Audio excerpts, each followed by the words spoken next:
Yo, what is up, everybody? So let's go back again. Another chapter from the series Makabe Minds, written Auntie Heart. Hopefully, you guys check out the links in the description to show love to the author. Like, comment, and subscribe. Story 10: The Monster, the Library.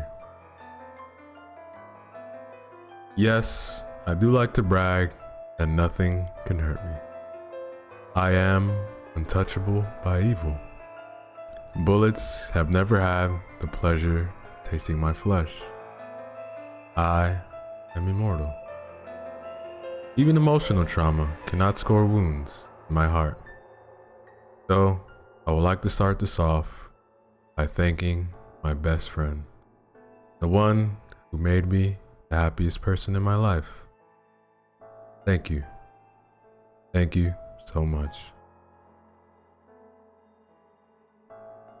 As a child, I found myself living enveloped in the musk of old books at the library my mom worked at. I would spend hours curled up in my favorite chair, reading well beyond my grade level, always eager to go on the next adventure. I would sometimes hop through these stacks of books, pretending to be a heroine from the latest escapade I had discovered. And sometimes I would even wear my mom's reading glasses and help her stock shelves like a real librarian would.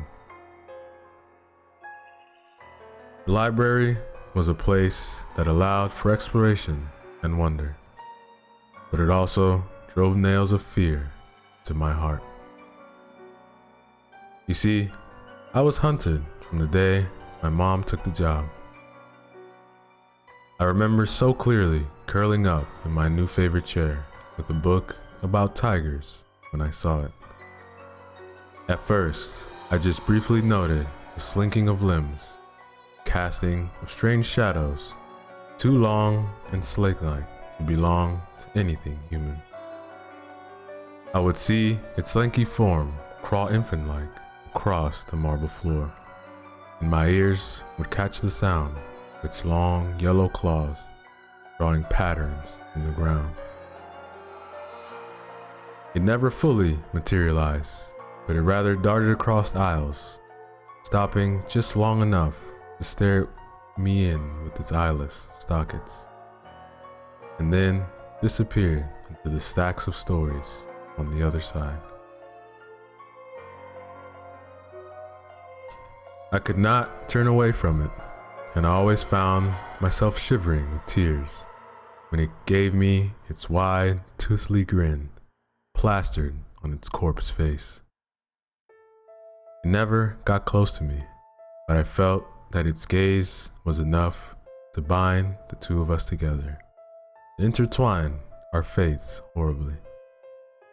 It was my demon, and its smile told me it knew that.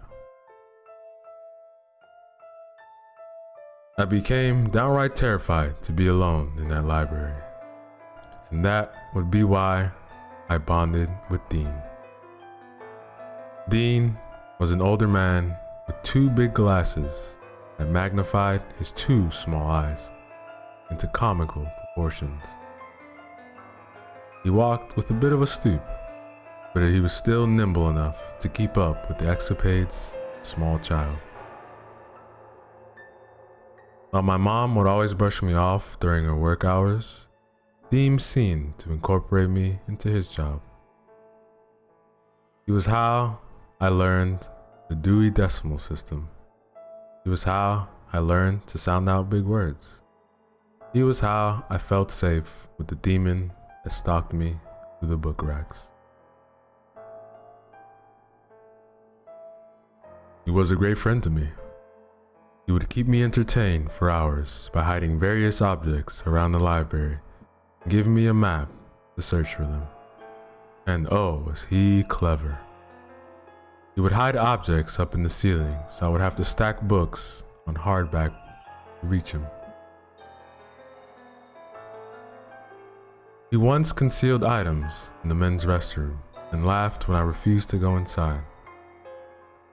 And he would sometimes place a roll of duct tape for me to find inside a small janitor's closet that I would never seen used. He would hide the tape behind mountains of unused cleaning supplies, and if the creature hadn't been lurking in the ventilation shaft of the closet, I would definitely have taken my time finding it. Dean just laughed when I told him that I thought the demon lived in that closet. He shook his head at me and just clasped his hand on my shoulder. There's no such thing as monsters. He sounded so sure, so adamant, that I wanted nothing more to believe him completely. Of course, I couldn't. The demon was lurking just behind the non-fiction section. It peeked its head out to frown at me. That was much more terrifying than when it smiled. Just the downward slope of its cracked lips seemed to cast the library in a petrifying cloud of dread. Tears sprang to my eyes. Yes, they are. Look, it's right there. Dean turned to look. He stared right fucking at the monster and just chuckled. Oh, honey, nothing there. You've been reading too many books. I have not. I was adamant too. It was a small gift children seem to have. Alright, sweetheart, here. Why don't you just help me put this book back? Dean handed me a small copy of a collection of Bram Stoker, and I just scowled as I went to put it away. The creature smiled when I passed it, parting just a whisper of the dark clouds that enveloped my mind. Dean couldn't see it. I was only 10, and I already was questioning my sanity. The monster was as real as the books around it. So why was I the only one haunted? If possible, I was more scared than before. But the monster never harmed me. I got close to it a few times hunting for treasures, and it just looked at me with its soulless black sockets and smiled. It never reached out to claw to me. It never leaped at me bearing a mouth of fangs. It just watched me play in the library like a hovering mother, attendant and alert.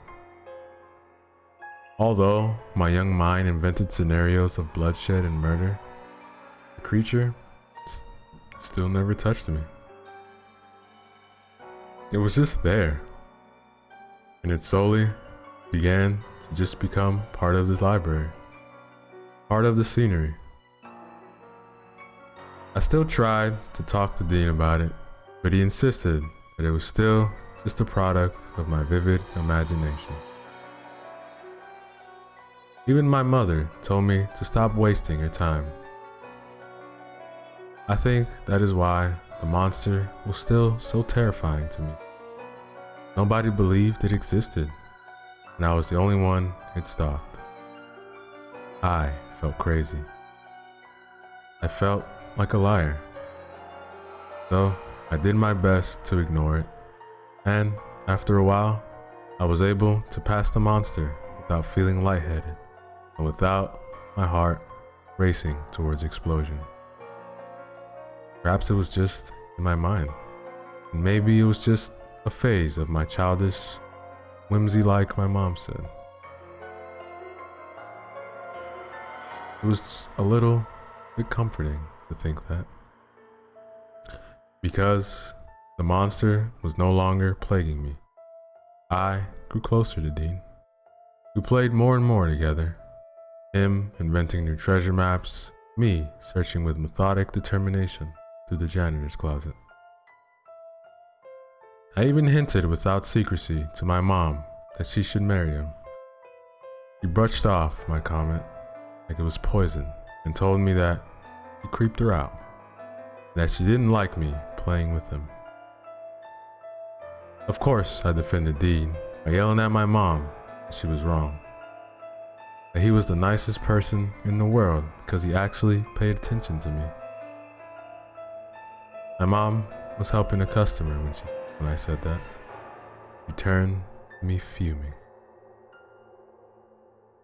Look, go read a book or something. I'm busy. With hatred burning tears in my eyes, I stormed off, leaving my mom to apologize to the lady checking books out at the counter. My favorite chair by the adult section swallowed me as I fell into it and buried my face in my knees. I could feel the monster peer out from a stack of books, watching me cry. Its very presence made me weep harder. The tears of a very lonely child falling from my face. I didn't want to look at the monster. I didn't want it to know my mind still found it real. Sweetie? I looked up to see Dean standing in front of me. The monster watching him with a malevolent expression just a few feet away. Dean! I might have sounded too excited to see him, but by him moving closer to me, he moved away from the demon he couldn't see. His face leveled with my own, and he wiped a tear away gently, saying, "Why are you crying? You can tell me." My mom says, "I don't think she wants us to play together anymore." He was quiet for a few moments, and I could hear the tick from the library clock slicing through the silence. His lips formed such a grimace that I involuntarily retreated further into the chair. But then he smiled, eliminating all fears in the world, even when the monster hissed behind him. "Well, she's probably just worried you don't have friends your age." "That's dumb. I don't really care. You're my best friend, and that's that." "Why, thanks, sweetheart." I gave him a hug, but he felt stiff, like it was unwelcome. When I drew back from worry, he was still smiling, but he glanced around briefly as though searching for something. Of course, his eyes never rested on the monster, even when it growled lowly at him. "Hey, how about one last treasure hunt then? You think the old lady will complain about it?" I giggled and shook my head, and he helped me to my feet. "Alrighty, let me think. Oh, I know. I hid a pink rope in the janitor's closet. You can find it. It's yours. Okay?" I nodded and dashed off before he was able to give any further instruction. His smile was all I needed to put haste into my step. A few of my mother's co-workers cast annoyed grunts my way, but once I was in the sanctuary of my closet, I didn't care. I was playing a game with my best friend, after all. I sorted through piles of cleaning supplies and boxes of paper towels systematically, looking for just a hint of pink. I was usually an expert when it comes to finding Dean's treasures, but after moving my 5th bottle of bleach to the side, I was beginning to suspect that he didn't actually hide a rope at all. In fact, my childish temper began to rise. Almost.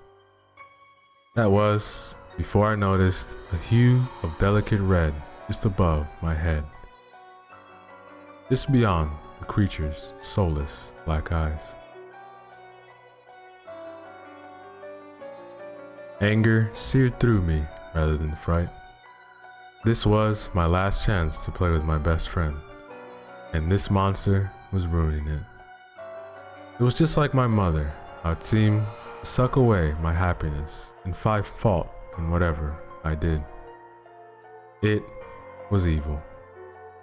Why wouldn't it just disappear? Go away! Just leave me alone, go away! The creature moaned as though letting out a quiet sob. Its smile disappeared on its grunt face, and I whimpered at how terrifying its frown appeared. But it backed off. It actually left. I was able to climb a few boxes of bleach to get the rope from the air vent. Dean, I found it! I was so proud of myself. I won the game, and my monster was gone. Triumph washed through my veins. I held myself tall as Dean came to the closet, closed the door. Great job, sweetie. Now, you like to play a different game? I cocked my head to the side, lips pursed. I didn't much care for change, but Dean's wide smile reassured me. I nodded with my entire heart. All right, have you heard of Houdini? When I shook my head, he grabbed my shoulders and took the rope from me. He slowly drew the coarse material against my tense arms. Well, he was the world's best escape artist. He would get out of any knot, any dangerous situation, you name it. He was incredible. He captivated millions. So, we're gonna play Houdini, okay? I'm gonna tie you up, and you're gonna try to escape. It seemed like fun, and I nodded again as he began to coil the rope around my slender frame. Dean, it's too tight. It hurts. He was standing behind me, knotting the rope on the small of my back. When I turned to look at him, he was frowning, a scowl that reminded me so much of the monster I was terrified of that tears sprang to my eyes. Dean? Dean, I don't want to play this game. Dean, please.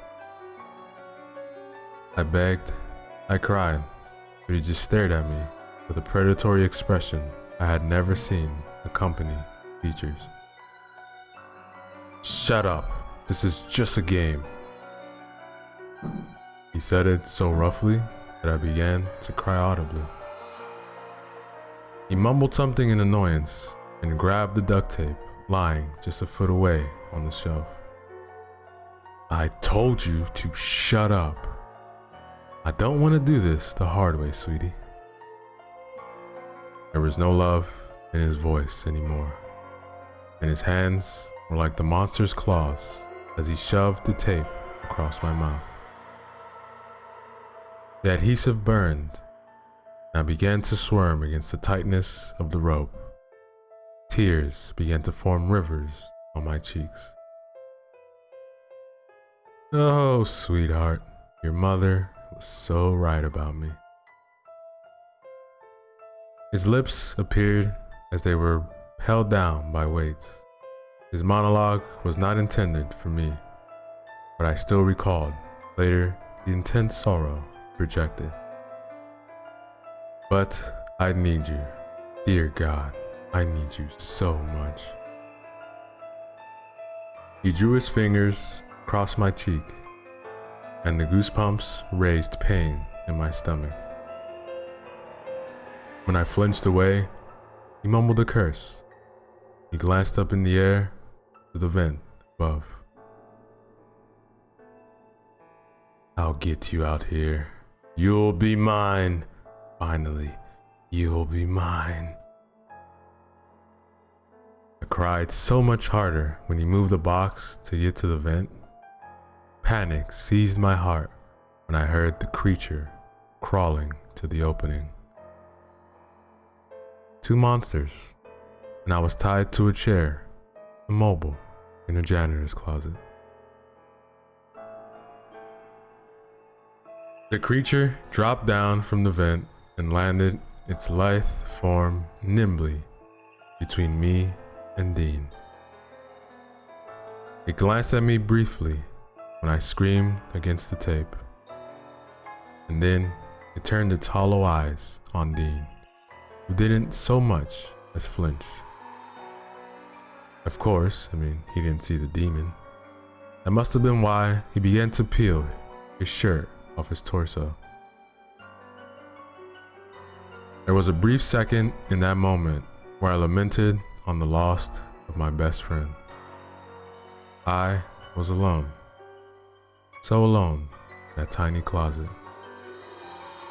But that concern was brief. In the course of just a minute, the creature plunged its large talons into Dean's bare chest. He howled, a sound akin to what I heard a cat make when my mom ran over it in her car. And he stumbled backwards as he stared at the blood rose blossoming on his chest. What the hell? He punched the air in front of him, but the monster had already removed its claws and was hovering behind them. Was that hissing sound laughter? Was that look it gave me pity? It then wrapped its overlarge hands around Dean's head, and he began to panic. He squirmed against it while crying curses. He looked at me with horror. What is this? What is this? But I couldn't talk. All I could do was nod my head at the monster. As an answer, it hissed again and tugged at Dean's head, the powerful, unrivaled by anything else on this earth. But I knew where that creature came from, especially when it tossed Dean's disembodied head and spine carelessly next to the discarded roll of duct tape. I don't remember much of what followed. There was shouting, a bright light as the closet door was open.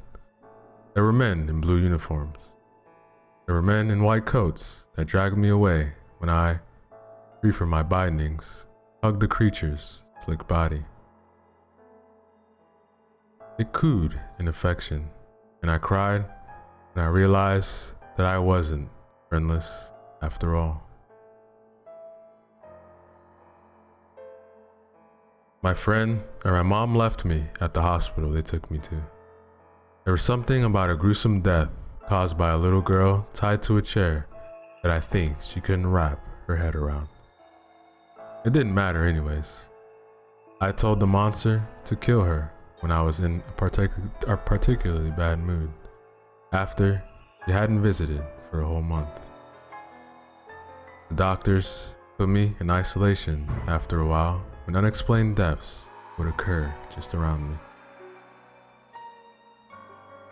The schizophrenic stole my dessert, dead. My maniac roommate tried to shove a pillow over my face in my sleep, dead.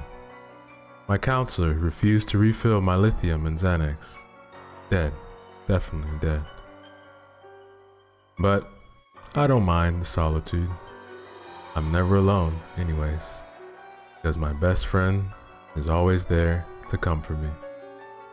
And I know that I am invincible. The doctors cannot hurt me with isolation or medication because that creature is always there, hovering like an angel above the people who try to maim me. It even helped me escape my prison, and now I lead a normal life, free from the confines of pain and misery. Besides, no one can trace the deaths to me. If you pass me on the street nowadays, you will most likely see me grinning. I am so happy. So, I will give you one warning from the bottom of my generous heart. Do not hurt me. Be careful what you say to that smiling stranger. Because if you're not, remember that hell is my best friend. And that, ladies and gentlemen, is the end of our story.